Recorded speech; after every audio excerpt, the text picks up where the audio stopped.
Chenko nous donne plus de détails.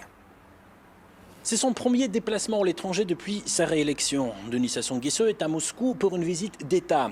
Un signal diplomatique fort qui indique en quelque sorte l'orientation de sa politique étrangère, mais aussi la volonté d'approfondir les relations déjà amicales et stratégiques avec la Russie. Tapis rouge, orchestre, garde d'honneur. Dès les premiers instants, un constat s'impose. Moscou reçoit un invité d'exception pour une visite d'exception. Première note de ce protocole solennel, le président congolais a déposé une gerbe de fleurs sur la tombe du soldat inconnu. Un hommage aux combattants soviétiques dont la contribution décisive à la victoire sur le nazisme reste inscrite dans l'histoire. Nous sommes dans la salle de Saint-Georges au Kremlin. Ici, dans quelques instants, Denis Sassou Nguesso va rencontrer Vladimir Poutine. Derrière moi, vous voyez la délégation congolaise bien représentative.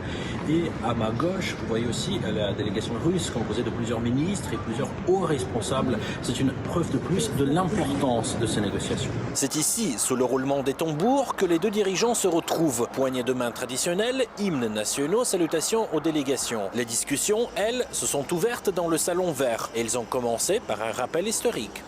Nous venons de marcher ensemble avec Monsieur le Président et nous nous sommes souvenus que le premier traité avait été signé dès 1981 et que depuis, la Russie et le Congo entretiennent des relations amicales de qualité et fructueuse. Denis Sassou Nguesso a remercié le président russe pour son accueil chaleureux et a détaillé l'objectif central de sa visite, renforcer encore plus les relations entre les deux pays. Donc au moment où nous effectuons cette visite d'État, pour renforcer les relations qui existent, comme vous venez de le dire, depuis plusieurs décennies, relations d'amitié, de solidarité, de coopération dans tous les domaines. Les domaines de la sécurité, la défense, les domaines économiques. Des relations déjà denses sur tous les fronts. En diplomatie, le dialogue est constant et la coordination régulière. À l'ONU, le Congo n'a jamais voté les résolutions anti-russes. Le commerce avance à grands pas. En 2025, les échanges bilatéraux ont atteint 280 millions de dollars, nettement plus qu'un an plus tôt. L'énergie reste un pilier majeur du partenariat. Projet phare, le Léoduc depuis Pointe-Noire, destiné à renforcer la sécurité énergétique du pays. Sur le plan militaire, les liens se renforcent également. Des instructeurs russes forment les forces spéciales congolaises. Dans le domaine humanitaire, la coopération progresse aussi. Éducation, santé, culture. Les laboratoires mobiles russes y sont très appréciés, tandis que la langue russe gagne en popularité. Et cette visite doit désormais déboucher sur des résultats concrets. Il y a vraiment beaucoup à faire. Au cours de votre visite, il est prévu de signer un projet de coopération commune pour les années à venir dans le domaine économique. Le président russe a également invité son homologue congolais à participer au 3e sommet Russie-Afrique, prévu cette année à Moscou. Invitation acceptée. Et cette visite ne s'arrête pas au Kremlin. La suite du programme est attendue à Saint-Pétersbourg. Actualité africaine, le général Assimi Goïta a rompu le silence le 28 avril, 3 jours après les attaques meurtrières survenues dans le pays. Quels sont les points principaux de son allocution? Les détails. Lors d'une allocution solennelle, le président malien Assimi Goïta a dressé un tableau sans concession de la situation sécuritaire tout en affirmant avec force la capacité de résilience du pays. Les attaques coordonnées du 25 avril qui ont visé plusieurs villes clés du pays relevaient d'une stratégie délibérée de déstabilisation. Mais loin de faire vaciller l'État malien, elles ont provoqué une riposte rapide et maîtrisée de l'armée. Grâce au sang-froid des hommes engagés, et au maintien de la cohérence de la chaîne de commandement, le plan funeste de l'ennemi a été déjoué, avec la neutralisation d'un nombre important d'assaillants. À l'heure où je vous parle, le dispositif est renforcé, la situation est maîtrisée et les opérations de ratissage, de recherche, d'exploitation du renseignement et de sécurisation se poursuivent. Le chef de l'État malien a également tenu à rappeler le lourd tribut payé par la nation en rendant hommage aux victimes civiles et militaires. Il a évoqué avec une émotion toute particulière la perte du général Sadio Camara, ministre de la Défense, dont l'engagement est désormais érigé en exemple pour toute une génération. C'est avec une grande peine que je tiens à rendre un vibrant hommage à notre regretté ministre d'État, ministre de la Défense et des anciens combattants, le général de corps d'armée Sadio Kamara, dont la disparition constitue une perte immense pour la nation malienne. Ce valeureux officier a servi le Mali avec loyauté, courage et dignité, avec un sens élevé du devoir à un moment où notre pays est engagé dans une lutte acharnée contre le terrorisme. Son discours a également mis en lumière une menace plus large nourrie par des réseaux terroristes et leurs relais. Pour y faire face, les autorités maliennes entendent maintenir le cap d'une refondation fondée sur la souveraineté nationale. Ces attaques ne sont pas des faits isolés. Elles s'inscrivent dans un vaste plan de déstabilisation conçu et exécuté par les groupes armés terroristes et les sponsors internes et externes, qui leur fournissent du renseignement et des moyens logistiques. C'est le lieu de raffirmer la ferme volonté du Mali de maintenir le cap de sa refondation.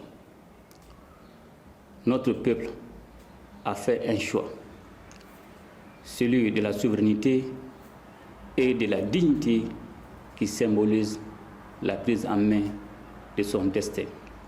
Dans ce contexte, l'unité du peuple malien est présentée comme fondamentale. Les citoyens sont appelés par Assimi Goïta à faire preuve de vigilance et à ne pas céder aux rumeurs dans un environnement où l'information peut devenir une arme. Parallèlement, le Mali s'appuie sur des coopérations régionales et des partenariats stratégiques pour renforcer sa position. Malgré les épreuves, le message est clair, le Mali entend avancer et s'imposer face aux défis.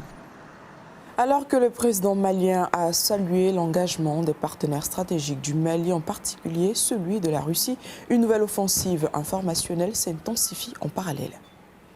Dans plusieurs médias occidentaux engagés dans une campagne de désinformation visant l'armée malienne, une déclaration attribuée au groupe terroriste État islamique au Grand Sahara circule activement. Le groupe affirme avoir pris le contrôle de la ville de Ménaka et contraint les forces maliennes et russes à s'en retirer.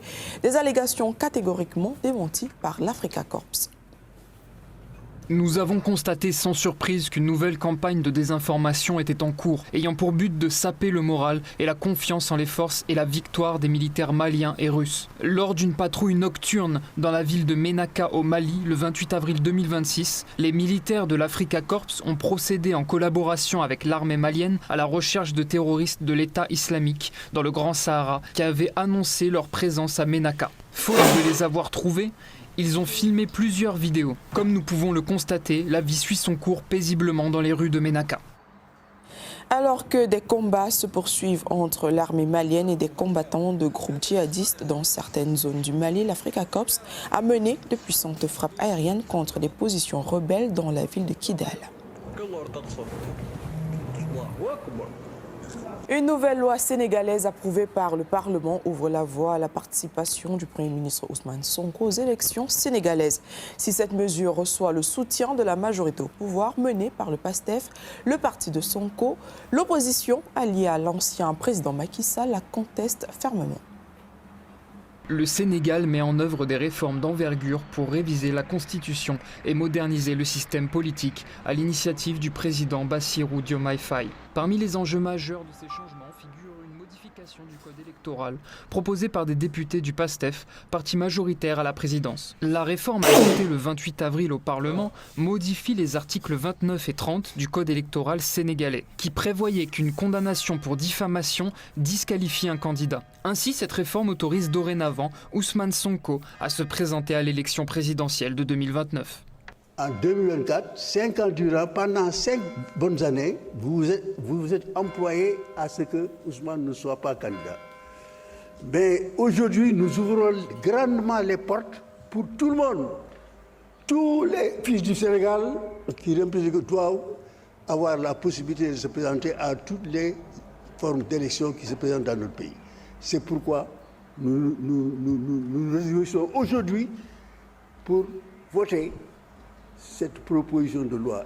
Cependant, les membres de l'opposition ont désapprouvé cette décision et annoncé un recours devant le Conseil constitutionnel. Les alliés de l'ancien président Macky Sall affirment que le projet de loi visait uniquement à favoriser le Premier ministre. Les opposants à la nouvelle loi protestent contre la modification du code électoral intervenue sans concertation ni consensus préalable. Ousmane Sonko est à la tête d'un record historique.